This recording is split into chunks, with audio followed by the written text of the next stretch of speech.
So tara guys, ayan, panoorin natin. Diyan lamang pala sila naghuhugas ng kanilang mga plato. Ayan, kung saan lamang, sa kanal, sa mga gedli-gedli ba. At ayan, kita mo naman, pinaligo, tapos ipanghuhugas pa ng plato yan guys. Ayun, tipid na tipid eh.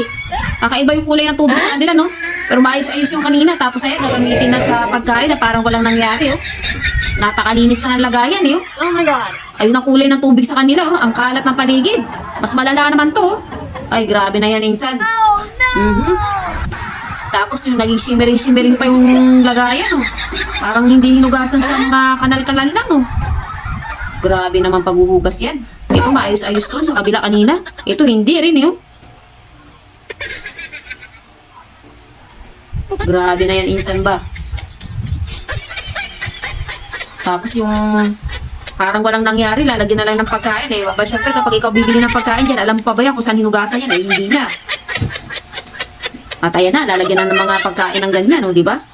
O, di ba? Special ng pagkakalagay ng pagkain, o, parang hindi hinugasan sa kanal yung lagayan ng pagkain, plato.